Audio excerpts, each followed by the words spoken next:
Good evening, Prashant sir. Hey, good evening. I'll just turn on the Hi, video. Prashant. Welcome to the event. This is Deepa, your moderator today. Hi, Deepa. So I think we can start the session now. Good evening, everyone. Absolutely. I'm Sai Sandeep. Sorry, sir, your voice is a little feeble. Okay, I hope in general I'm audible. That's okay? Yes, sir. Yes. Yeah, okay. Please. Good evening, everyone. I'm Sai Sandeep, an MBA student from IIT Bombay, and I'll be your host for this session. We are honored to have Mr. Prashant Tandon, sir, with us at eConclave. Welcome, sir. Mr. Prashant Tandon, sir, likes to call himself the entrepreneur at 1MG before the titles of founders and chief executive officer. Tata 1MG is a healthcare platform working towards making healthcare accessible, affordable, and understandable. The company provides services starting from doctor consultations to medicines and also diagnostic services, all from the comfort of our homes. The company tries to maintain authenticity of the field of healthcare. Before 1MG, Mr. Tandon has also been the co-founder and managing director of HealthCard, a leading nutrition and fitness company with popular brands like Muscle Blaze. Sir also has the experience of working with leading companies like Unilever and McKinsey. He has a bachelor's degree from Indian Institute of Technology, Delhi, and an MBA from Stanford University Graduate School of Business. We also have with us Ms. Deepa Soman, who will be moderating this session. Welcome, ma'am. Ma'am is an economics major from St. Xavier's College, Mumbai, and has a degree in business management from SP Jain Institute of Management and Research. Ma'am is the managing director of Lumiere Business Solutions Private Limited, which is founded in 1996 to enable women professionals to get back to work. Ma'am's journey of Lumiere has been featured in popular writer Rashmi Bansal's book Follow Every Rainbow. The company is also taught as a case study in many educational institutes like Harvard Business Review as an early adopter of cloud. The stage is all yours, ma'am. Thanks, Sandeep. Prashant, what an honor and a delight it is to have you today as our guest. And I'm absolutely delighted to speak with you. So first of all, congratulations for this terrific, double run that you've had, first with HealthCart and now with 1MG. So yeah, did you always, I hear when I've heard you talk, you talked about clarity. So did you have that clarity that you would be an entrepreneur when you were at Levers? No, I did not actually. I had, in fact, that was 2002 to 2005 timeframe, and entrepreneurship was not even on the radar. And I would have to give a lot of credit to my experience in the US, especially in the Silicon Valley and at Stanford, for actually exposing myself that is also a possibility. I think in the India we grew up in, um, the scope of possibilities and what we kind of allowed ourselves to look at was a little more narrow at that time. Today it's a lot more expanded, but at that time it seemed fairly straightforward: marketing, FMCG, investment banking, consulting, and things like that. But yes, entrepreneurship happened post the experience at Stanford. Wonderful. Prashant, a lot of times when you're in a workplace and in a country where everything works to up everything to give up a job and then come and start all over again, unlearning and relearning the new ways of negotiating in our country. How did you, what were some of those things going on in your mind when you jumped up and said, let me go back? I mean, that's like a big deal, right? So Yeah, so a bunch of things actually, and I think at some point in life, most people who go abroad think that I should come back and do something, and then they struggle to figure out what, and then it's harder from multiple perspectives. In my case, I think the primary perspective was strong, that I felt that I enjoyed India more. So primarily, I wanted to be in India. Parents were also growing older. There was an attachment, so there was a lot of pull factor. Now, so all things said and all things equal, I would like to be in India, was the situation I found myself in.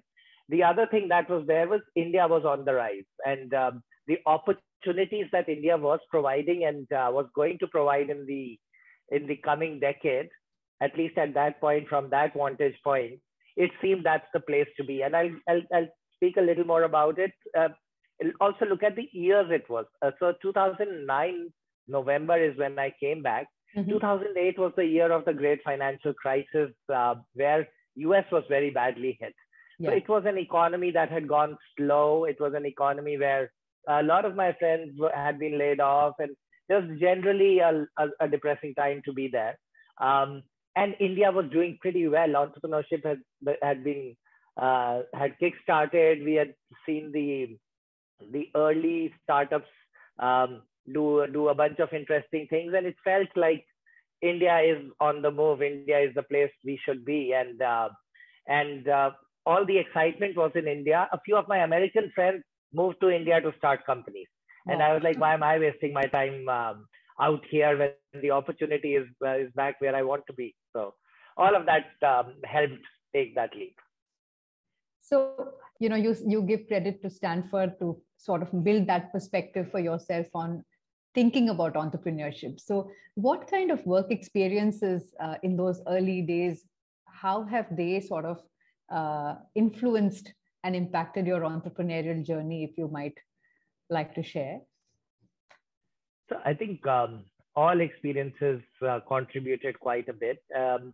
Specifically with respect to the, so I'll talk about the Stanford experience quickly.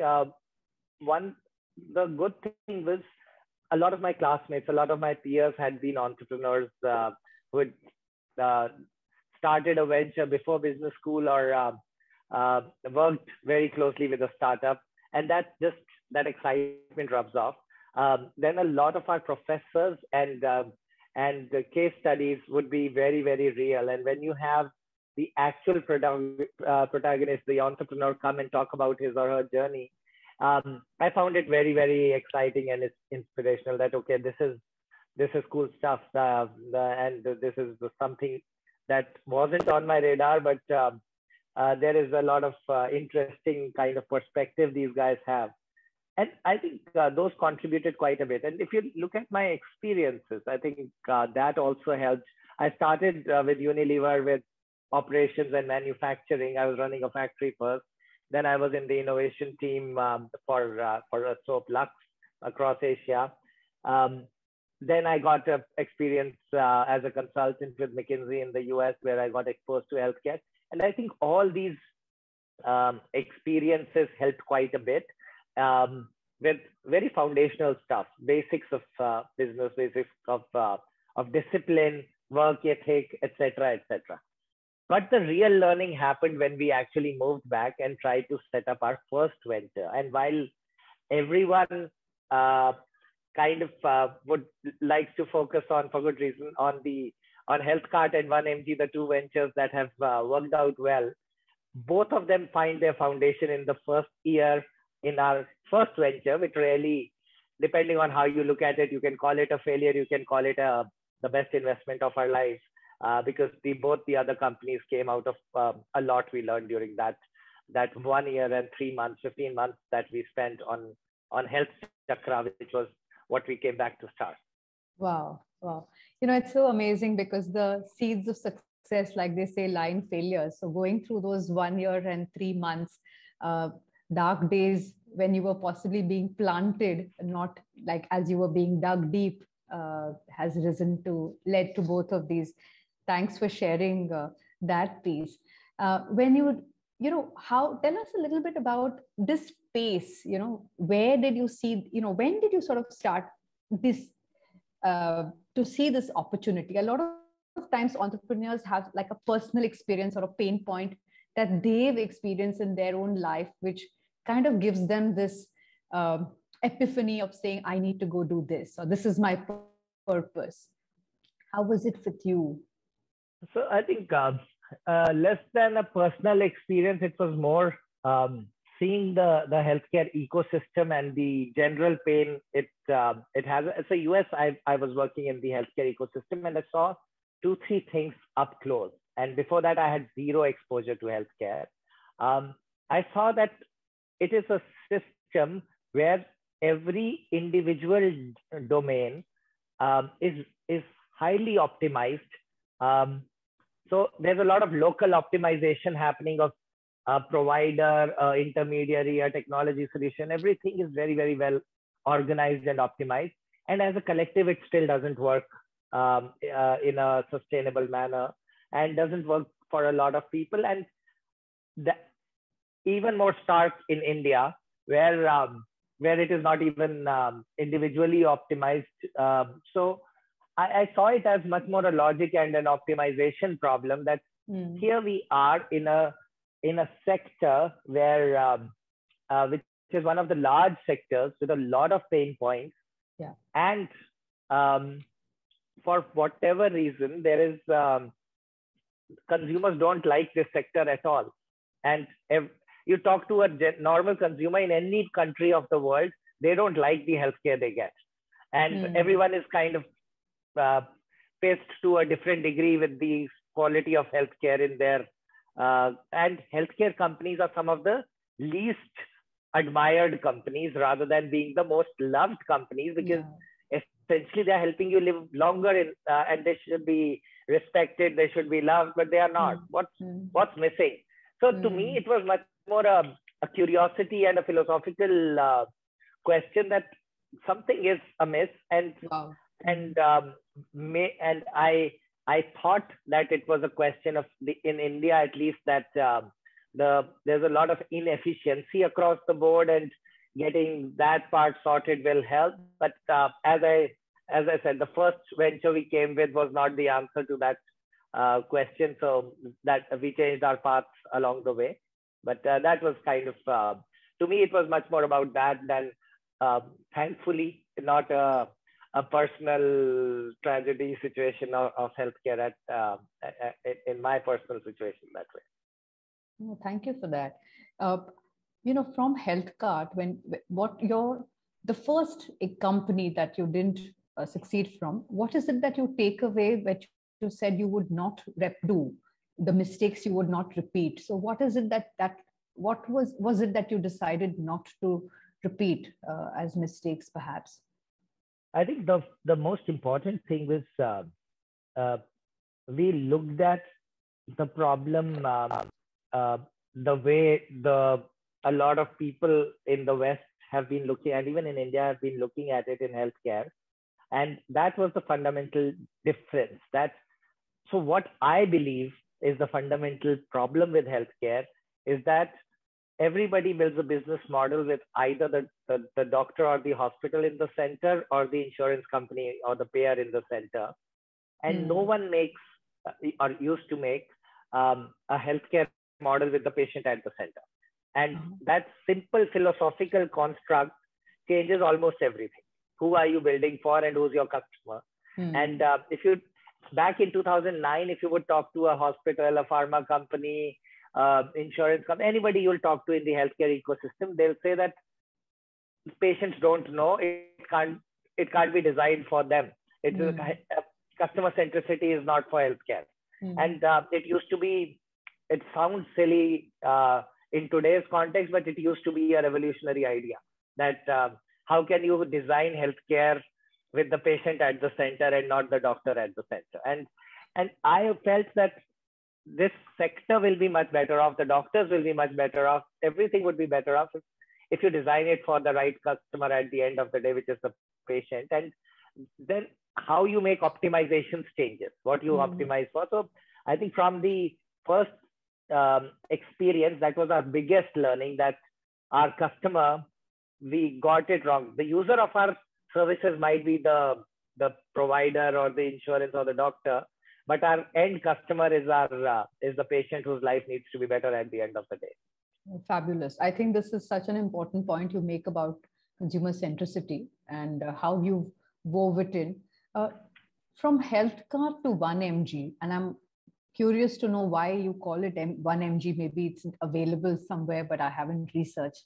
But HealthCart still tells you shopping, and 1mg is really about dosage. And I find that transition also a kind of a thought process transition. So tell us a little bit, Prashant, about that.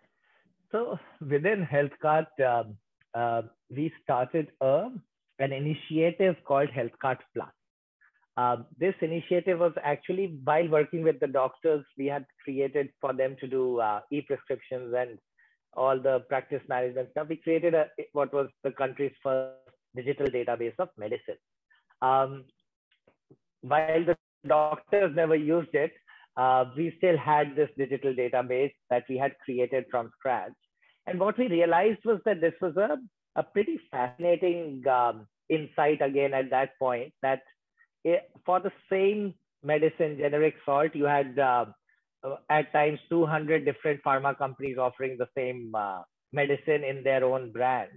That part, okay, understandable. But the market leader and one of the successful companies would be one of the more expensive companies, and not necessarily what you would expect as the best quality, in the sense that if I were to give an example for any medicine, actually, you would find you can save 40, 50, 60% and get a global brand instead of the Indian market leader.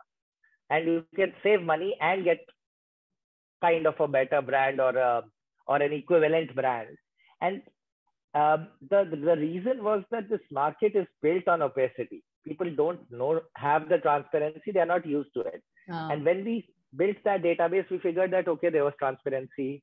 That was a pain point. Now, coming to the specific question, when we put it out, it just went viral. People started downloading this app, sharing it with each other. And in a couple of years, this became by far India's largest health app. And end of 2014, early stages of the digital ecosystem or the app ecosystem, our HealthCart Plus had 1.5 million plus downloads without spending even a penny on marketing. When the second largest health app was HealthCart, our main business, with 50,000 downloads. So clearly something was happening. So at that time, we decided this thing is taking a life of its own. This is becoming the platform that consumers are using for their transparency and information around healthcare. Let's build it out into a full venture. Now, so starting why we needed to change the name, it had grown to become more than a plus on HealthCart. It had a life of its own. So we needed then we wanted a very short name because this was an app first initiative. So something that on the mobile screen, HealthCart Plus, you can't even get the full name in terms of number of characters. And we did not want it to be, we wanted it to be related with medicines, but we did not want it to be only confined to shopping or any, we believed it will go across the digital health spectrum.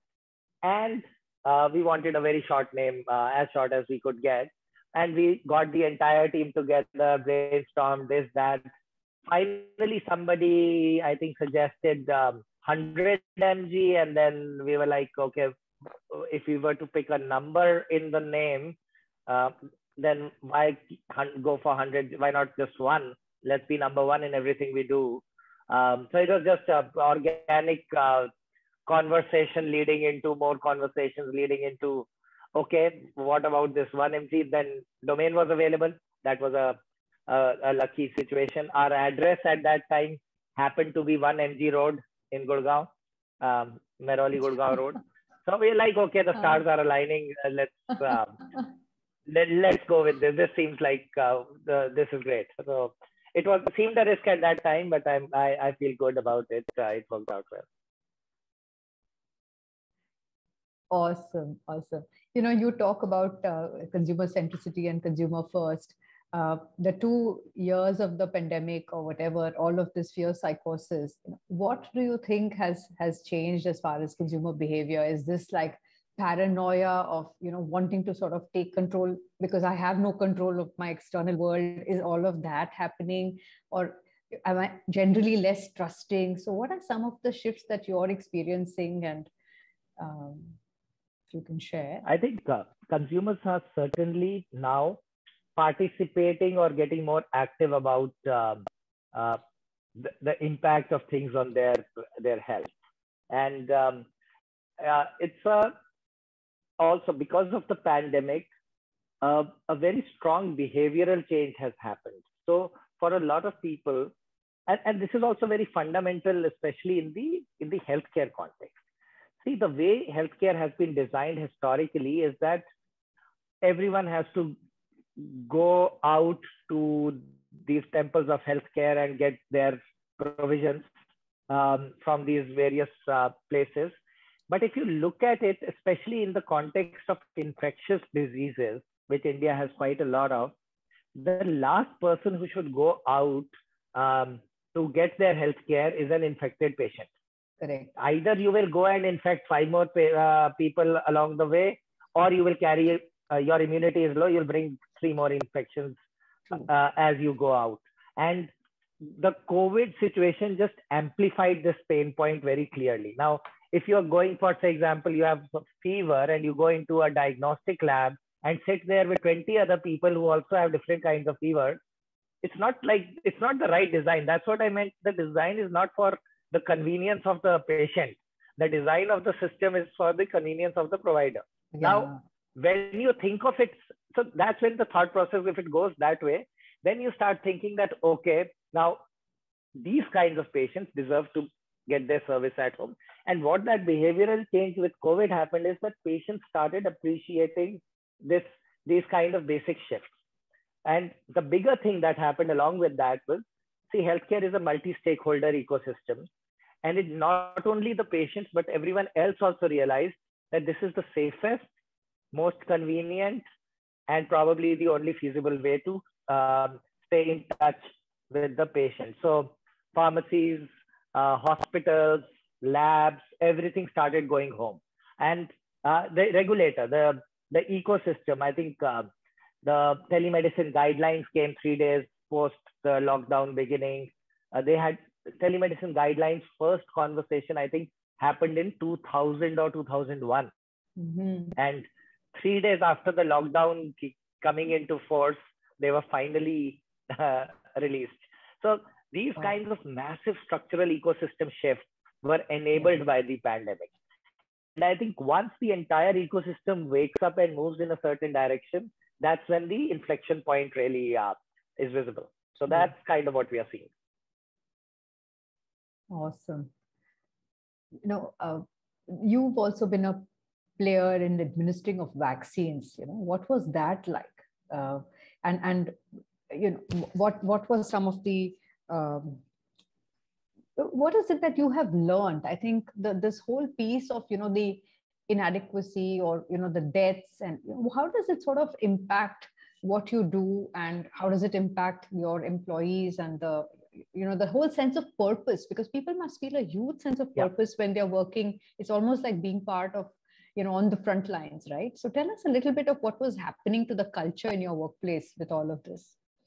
I think during the pandemic, there's a lot of heroes across the organization came to the fore. Our frontline workers, absolute champions. The way they would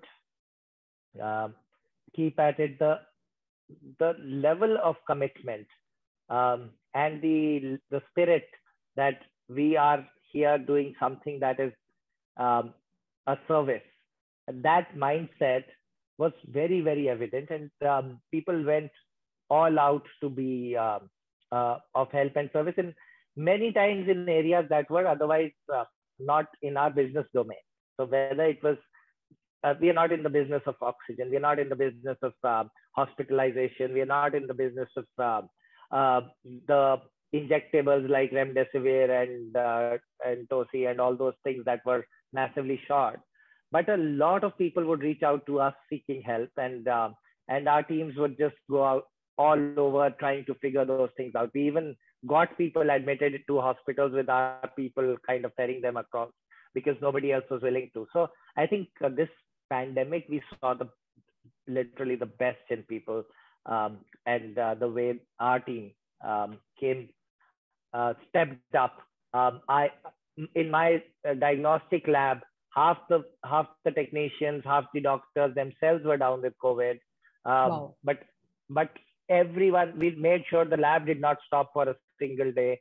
we made sure that 24/7 operations, getting your tests was such a massive nightmare, which was directly in our domain. Getting your medicines was a requirement, which was in our domain. So we felt that the reason things worked was because people put service above themselves, um, and they really felt that we had a role to play and we must play a role, and we did. So I think it was very uh, fulfilling to see the impact, because at the end of the day, the kind of goodwill that we got from the ecosystem for a bunch of things that we uh, could contribute with was very satisfying. And I think all our teams will be they do feel very proud about that. Yeah, yeah.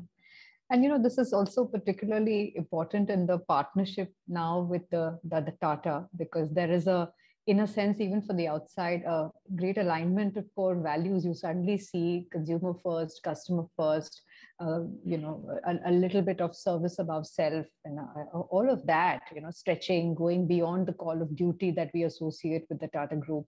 Tell us a little bit about how that feels, and was that something like a dream? What kind of conversations were happening? What kind of whoops of joy did you all experience when when you all signed on the dotted line? So tell us a little bit about those moments. Yeah. So see, the thing about the Tata Group was that it was a very unique alignment of values and cultures. And of course, um, the Tata Group has built and sustained a certain set of values over 150 years. Not too many organizations anywhere in the world would be in that zone. And I think culturally, in our little startup was also very much in the, at least in the thought process and value system. We felt that if there was one partner that can really provide us the platform to fulfill our potential and be India's largest and best, most admired, loved healthcare company, then it is the Tata Group. So yeah. When that conversation came, actually my first question was that healthcare is an ecosystem, or the currency is trust, and yes. Tata Group is the most trusted group in the country by far. And why does it not have a healthcare business? And they were like, finally we are ready to with you guys. So it felt like an opportunity to really create a new model of healthcare, a differentiated play, something that that will be probably the largest healthcare business of the country, but also, as I said in the first part, a healthcare business people love and admire. So we just felt that this was an opportunity for us to move into a different level. Rather than the standard, we could have raised a few more rounds of capital and look to exit in multiple dimensions. But the opportunity to create the legacy of the defining healthcare business of this country, that is what at least we got excited by. And yes, going through that entire process, it was pretty tough, but glad that we could get over that and sign. And were there times when you all were wondering whether it would happen, not happen? Was that also happening? Many times. We wondered whether, we also wondered whether this was going to be the right decision in terms of the speed at which we operate, the organizational culture. There's that a lot of questions along with these deals are complicated, and we had many shareholders. We had many shareholders with various different contexts, etc., etc. So getting everyone aligned, getting everyone look forward to getting this done was always a little bit of a challenge. The good news was, I think there was never a doubt on either side's intent or either side's like we knew our business will stand the the scrutiny of having done things the right way. We were very Yes. confident about that part. Yeah. Even see, if you look at before Tata, also we had Sequoia, we had Bill and Melinda Gates Foundation, we had International Finance Corporation, Maverick, Corisology, a lot of very, very high quality investors and very strong governance principles. And I think all of that was well appreciated. It's fabulous, the values that you underscore, and this whole aspect of accessibility, transparency that you are anyways going to build into the healthcare system. So everything sort of seems to fit. The whole message is very credible and powerful. What does it portend for you in terms of playing as a global player? Where do you see that piece moving? Where are your ambitions on that part now? Yeah, so I think right now the focus is all India. So I think India healthcare needs a lot of attention and a lot of work to be done. So Okay. It's a question of bandwidth. I would Correct. not say never. In fact, it's very tempting because we have received inbound requests from, I would say, around 10 or 12 countries, different types of entrepreneurs or organizations saying that we want to create or we want to bring 1mg into XYZ country and want to be partners and this and that. If we can find a right model, then maybe one day we will look at it. But right now we have just way too much to build in India for India.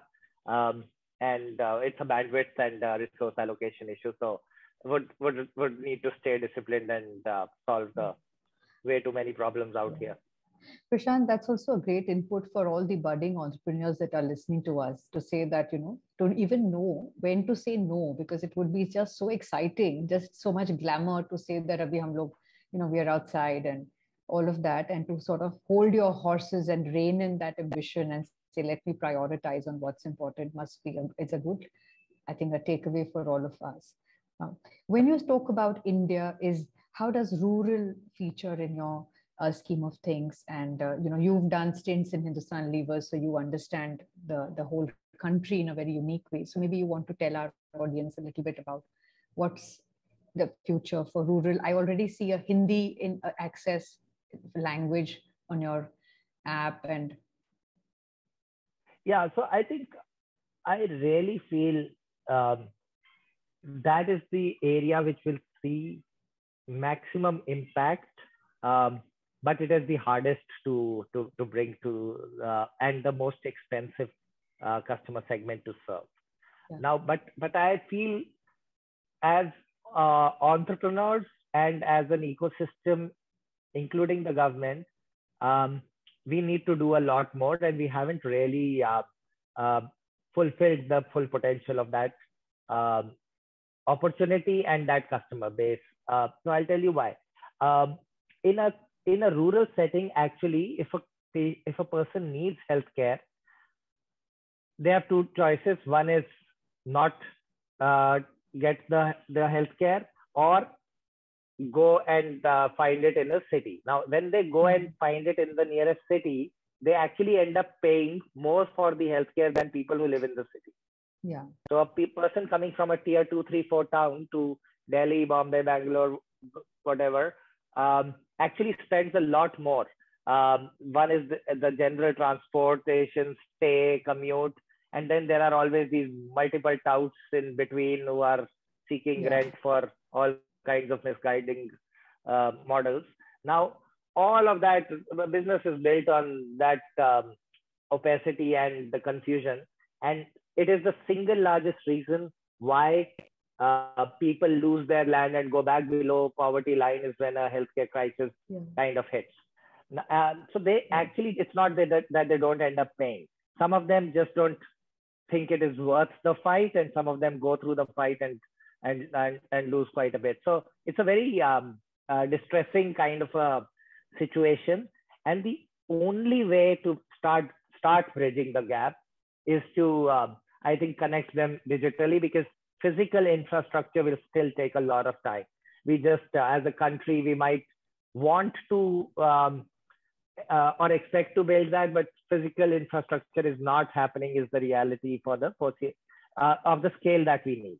Now, why will digital, and I think I'm very, very excited with the UHI um, uh, platform that the government is launching soon.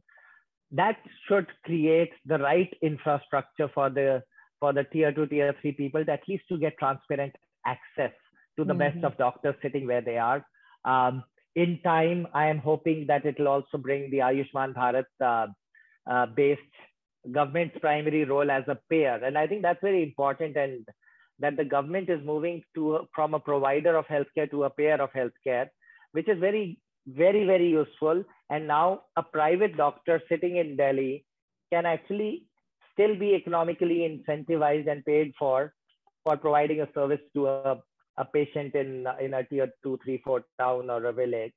So a lot of good and optimistic situation is there. And if you look at China on telemedicine today does around 2.5 to 3 million daily telemedicine transactions. Wow. India does around, everyone put together, maybe 1 lakh. So 25, 30x to go. And one cannot say that in India, the physical infrastructure of healthcare is so much better than China that people don't need to connect digitally. It's just that even the digital infrastructure has not really reached that. So that's why I honestly believe we and where our entrepreneurial community has not done a great job in general is building products for tier 2, tier 3, tier 4. Our products, you're right, we translated it in not just Hindi, in 6 languages, but that's where kind of our understanding and our the work we have done on making it accessible has reached so far. But there's a lot more to do. When you build the product for a specific consumer, you build it in a very different way. We are kind of trying to make the urban evolved internet users product workable for the rural person rather than building it upfront. And how do things change? Rural India does not search by typing. They search by voice. They do not communicate by navigation. They communicate in very different ways. So I think we need to, and we don't even know that in deep enough to create a compelling product. So lots to be done. Having said that, I think a huge opportunity, a huge economic potential, and with the UHI coming from the government and Ayushman Bharat for outpatient likely to come soon, building blocks will be here. And I hope as a startup community and healthcare community, we all step up and contribute here. No, thanks, Prashant, for that. And you're also, I guess, at a place now where you can really sort of be influencing policy, talking to government, and using this sort of visibility and success to push that agenda of what you're looking to do in terms of making healthcare accessible, affordable, and to all. So tell us a little bit about what's in your mind, what you're dreaming up, what are you talking, what kind of conversations, discourse is happening? So I think we've been fortunate or unfortunate that from the very beginning, we had to engage very deep with the regulatory ecosystem and the government. So because for a lot of time, we had a very strong opposition in the ecosystem, the trade associations and unions. And our model of delivery of healthcare through technology at home, all of that faced a lot of challenges, and we had to make sure that we engage with the government. Now, I think the good part of that is that when COVID happened, the government was very, very positive and proactive in seeking our cooperation in a lot of aspects. We were able to engage on a bunch of important things. So now from here, I think there's a very collaborative approach that we are seeing from the NHA, from the ministries, that they believe the private sector is a partner. And then definitely, I think as a part of the Tata Group, as a part of the platform that we are now associated with, we do feel that we have both an opportunity and an obligation to create a better and more scalable models of healthcare across the board. So a lot more work will happen on primary care. Very excited about that. A lot more digitization will happen, and all the progress that we are making as a country on creating the basic infrastructure, we are trying our best to share our inputs, to participate in those conversations and contribute where we can. So it's a good time to be in this space, because I think right now everyone is very, very aligned in what needs to be done. Amazing. When you're now building communication, for instance, you're doing ad campaigns and you're doing direct to consumer, how are you, what sort of the inspiration behind that? What is it? How are you going about this process? Maybe you just want to briefly tell us, because a lot of things happened for you organically in the initial years, and now there is this more aggressive, conscious attempt to dialogue. So tell us about that. So I think one of the great things about working with a large institution like the Tata Group is that you are able to take a 5, 10, 15 year view of things. That I'm building in institutions and capabilities that are going to sustain, and it's worth putting up investment. And that investment, whether it is supply chain investments, so in our supply chain, we are massively investing across the country, setting up infrastructure, warehouses, laboratories.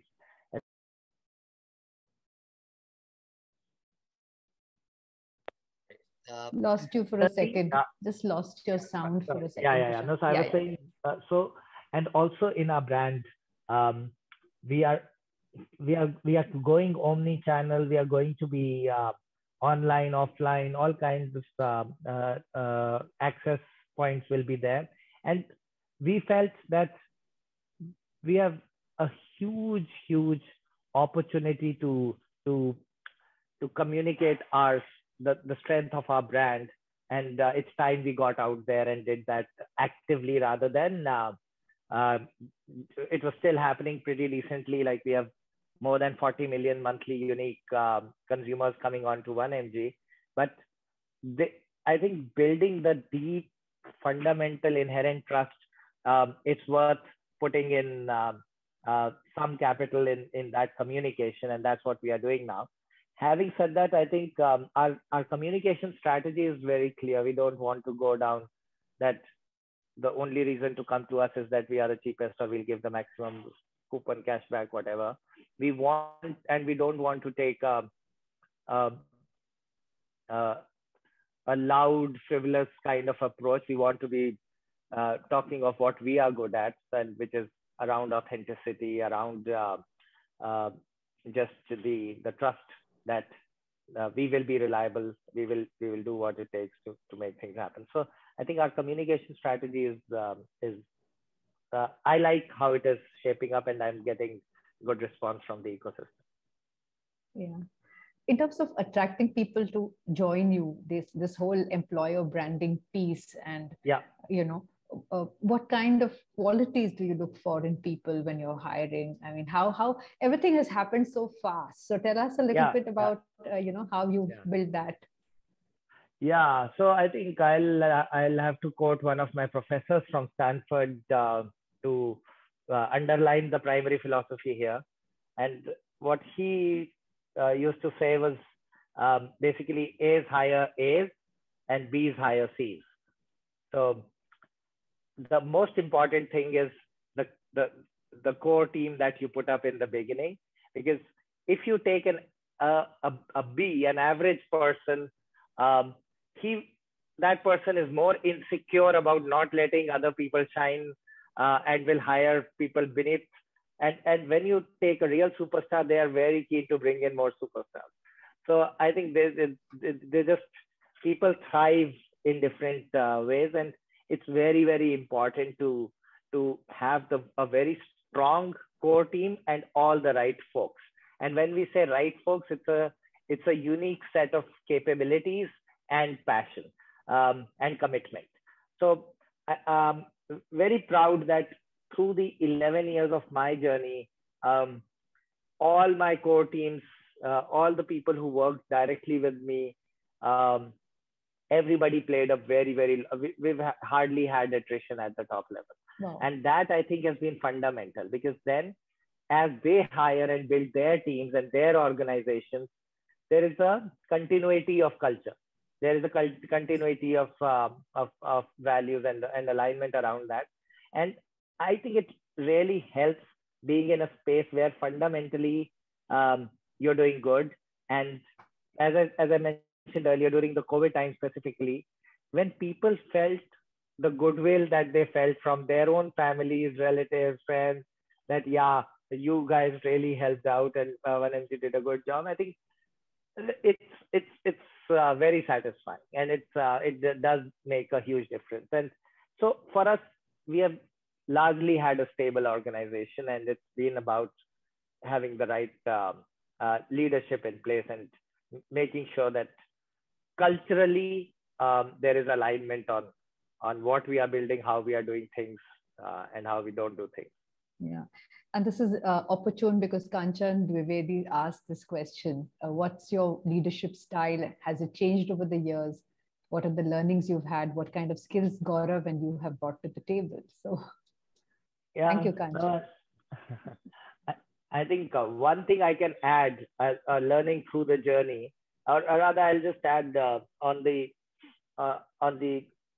management style and the leadership style. And I think there's of course, a difference between management and leadership. But one thing on management is very, very important is that you need to let go and empower in true sense.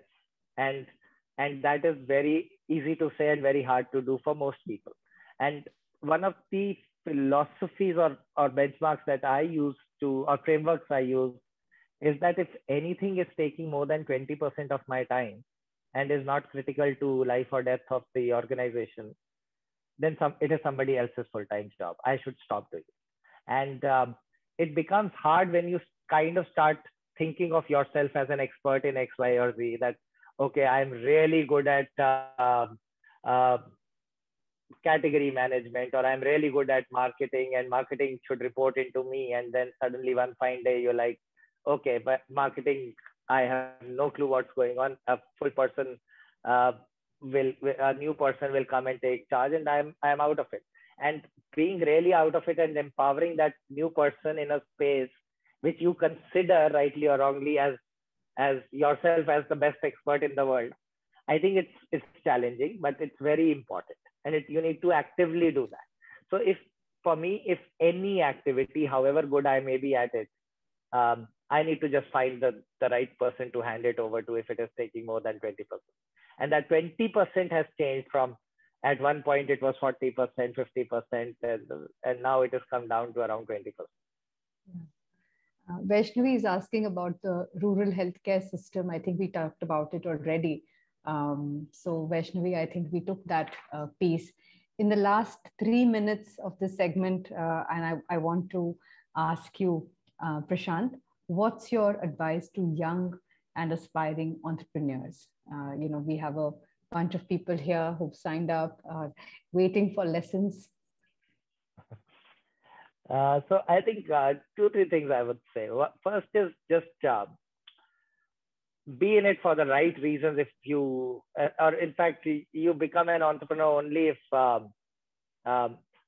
there is no other alternative. You just can't help but do it, because it's a very tough journey. It will be a demanding journey, and you need to have a real passion or philosophy that is driving you, and not just a glamour of being an entrepreneur, because that glamour it's very, very, very, very short-lived. It's a demanding and it's a painful journey if you are not willing to go through that for the right reasons. When the reasons are right, it's very, very fulfilling. The second thing is, as an entrepreneur, and I think it's applicable even in life in general, is while you need at one end to move fast, learn, iterate, let things break, uh, uh, keep doing different um, experiments, but at some level you need to have the patience and resilience to stay true to certain very important uh, values and beliefs about your business, about what you are building, and put your head down, zone out all the distractions you can. And I think this is very, very important. You need to understand what variables are controllable by you or influenceable by you and what variables are not.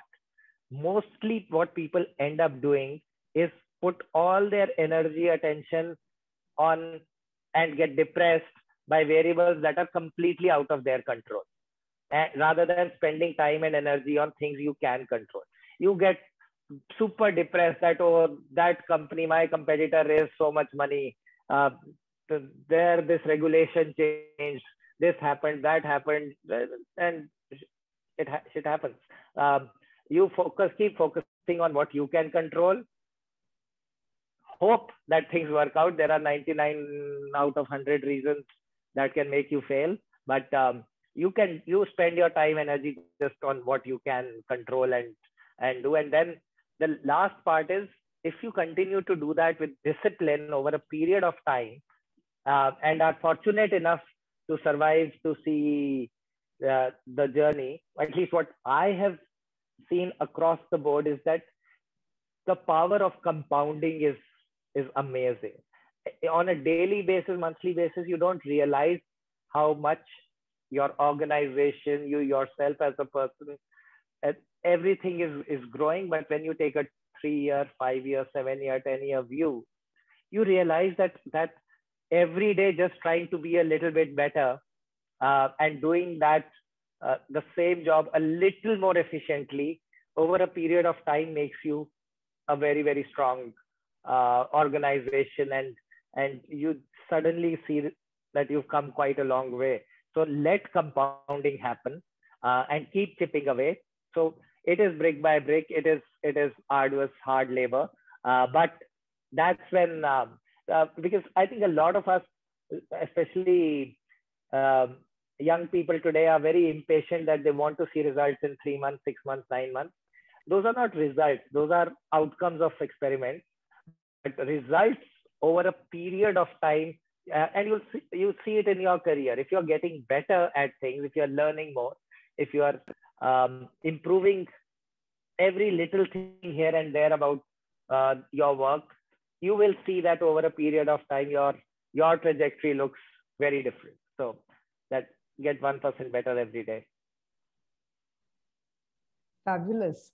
1% better wisdom from 1mg. I think that's really fabulous. And just staying the course, staying invested in the long haul of things, old-fashioned values of being patient, resilient, willing to work hard, and to keep doing it for the pure passion of it, I think is what has been the mantra. I cannot thank you enough for this conversation, Prashant. Simply brilliant talking to you today.